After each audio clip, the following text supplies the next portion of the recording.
महाराष्ट्र में औरंगजेब की कब्र को लेकर हंगामा चल रहा है। पुलिस लगी हुई है औरंगजेब की कब्र को बचाने के लिए।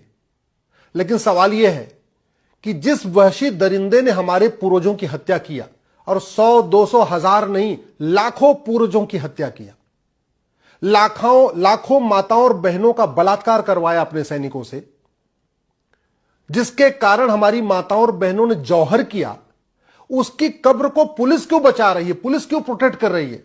तो उसके पीछे यह है कांग्रेस का बनाया गया एंशिएंट मॉन्यूमेंट एक्ट। मैं कई बार कह चुका हूं, कांग्रेस ने 50 से ज्यादा भारत विरोधी कानून बनाए हैं, सनातन विरोधी कानून बनाए हैं, हिंदू विरोधी कानून बनाए हैं। कांग्रेस ने गुलामी का नाम चलता रहे, गुलामी का निशान चलता रहे, गुलामी की कुरीतियां चलती रहे, गुलामी की कुप्रथाएं चलती रहे, उसके लिए कानून बाकायदा संसद में बनाया है। यह एंशिएंट मॉन्यूमेंट एक्ट जो 1958 में बना था, इसको नेहरू जी ने बनाया इसी काम के लिए था। यह घटिया कानून बाबर, हुमायूं, तुगलक, गजनी, गोरी, खिलजी, औरंगजेब, गाजी, जितने भी थे वहशी दरिंदे, सबके जो निशान है, चाहे उनकी कब्र है या उनका मकबरा है या उनकी दरगाह है या उनकी मजार है, जो कुछ भी है, उनको यह प्रोटेक्ट करता है। भारत का संविधान का आर्टिकल 49 कहता है भारतीय धरोहर संहिता बनाना है और भारत की धरोहरों को प्रोटेक्ट और प्रमोट करना है। लेकिन कांग्रेस ने जो कानून बनाया 1958 में, इसमें भारत की धरोहरों को नहीं, विदेशी आक्रांताओं की निशानियों को प्रोटेक्ट करने के लिए यह कानून बना दिया। और आप खुद सोचिए, हमारे आपके जीएसटी से, हमारे आपके इनकम टैक्स से करोड़ों रुपए हर साल एएसआई के ऊपर खर्च होते हैं।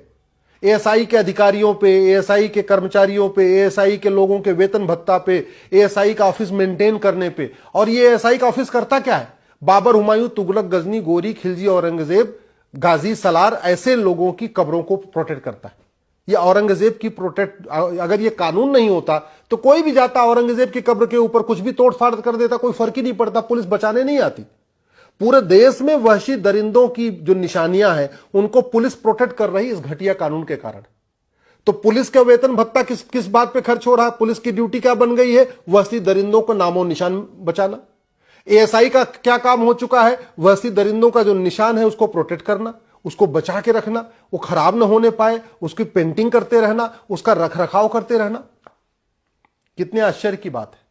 चीन भी गुलाम था जापान का, और हमसे बाद में आजाद हुआ। हम तो 1947 में आजाद हुए, चीन 1949 में आजाद हुआ था, 1949 में।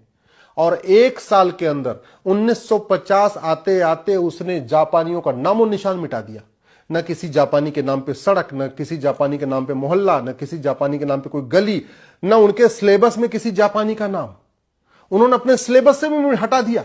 अपने बच्चों को पढ़ाया भी नहीं कि चीन कभी गुलाम था। और हम आज भी अपने बच्चों को पढ़ा रहे हैं हम गुलाम थे, आज भी हम उनका महिमा मंडन कर रहे हैं। और इन वहशी दरिंदों के नाम पे सड़कें बनी हैं, मोहल्ले बनी हैं, गलियां बनी हैं, उनकी कब्रें बनी हैं, उनके मकबरे बने हैं, दुनिया भर की चीजें। अरे जगह हमारी, मिस्त्री हमारे, सीमेंट बालू हमारा, सारे कारीगर लेबर हमारी, सब कुछ हमारी। तो फिर वहशी दरिंदों का नामो निशान मिटाने में क्या दिक्कत है? आए, लूटे, तोड़े, खाए, सोना चांदी लूटा, मठ मंदिर तोड़ा, हत्या किया, बलात्कार किया, उनका नामो निशान मिटाइए। लेकिन नामो निशान मिटाने के पहले इस कानून को मिटाना पड़ेगा। यह कानून बीच में बाधा है। मैं बार बार कह चुका हूं, पहले भी कह चुका हूं, यह place of worship act Congress ने बनाया था, जो हमारे मठ मंदिर तोड़े गए थे उनको लीगलाइज करने के लिए, हम उसको वापस न ले पाए। और यह एंशिएंट मॉन्यूमेंट एक्ट बनाया था, गुलामी का नामो निशान कंटिन्यू रहे। इसी घटिया कानून के कारण जिस मुर्शीद खान ने मुर्शिदाबाद बना दिया, उसकी कब्र को हम तोड़ नहीं सकते। इसी घटिया कानून के कारण जिस मिर्जा ने विंध्याचल को मिर्जापुर बनाया, हम उसकी कब्र को, उसकी मजार को, उसकी दरगाह को, उसके नामो निशान नहीं मिटा पा रहे। इस घटिया कानून के कारण जिस जौना खान ने जमदग्नीपुरम बनाया और वहां के अटाला मंदिर को तोड़ के अटाला मस्जिद बनाया, ना हम अटाला मस्जिद वापस ले पा रहे, वहां पे मंदिर बना पा रहे, ना हमने आज तक जमदग्नीपुरम को जौनपुर किया, जौनपुर को जमदग्नीपुरम किया।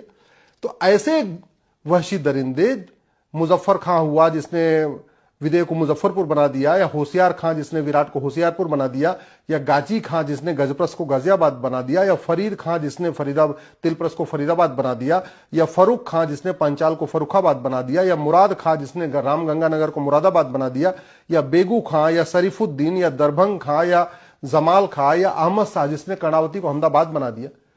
ऐसे की नामो निशान क्यों चाहिए?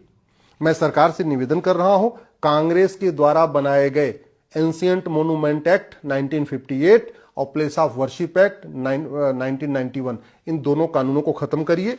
एक भारतीय नामकरण संहिता बनाइए और भारत में जो 1000 स्थानों का नाम वहशी दरिंदों के नाम पे चल रहा है उनको खत्म कर दीजिए।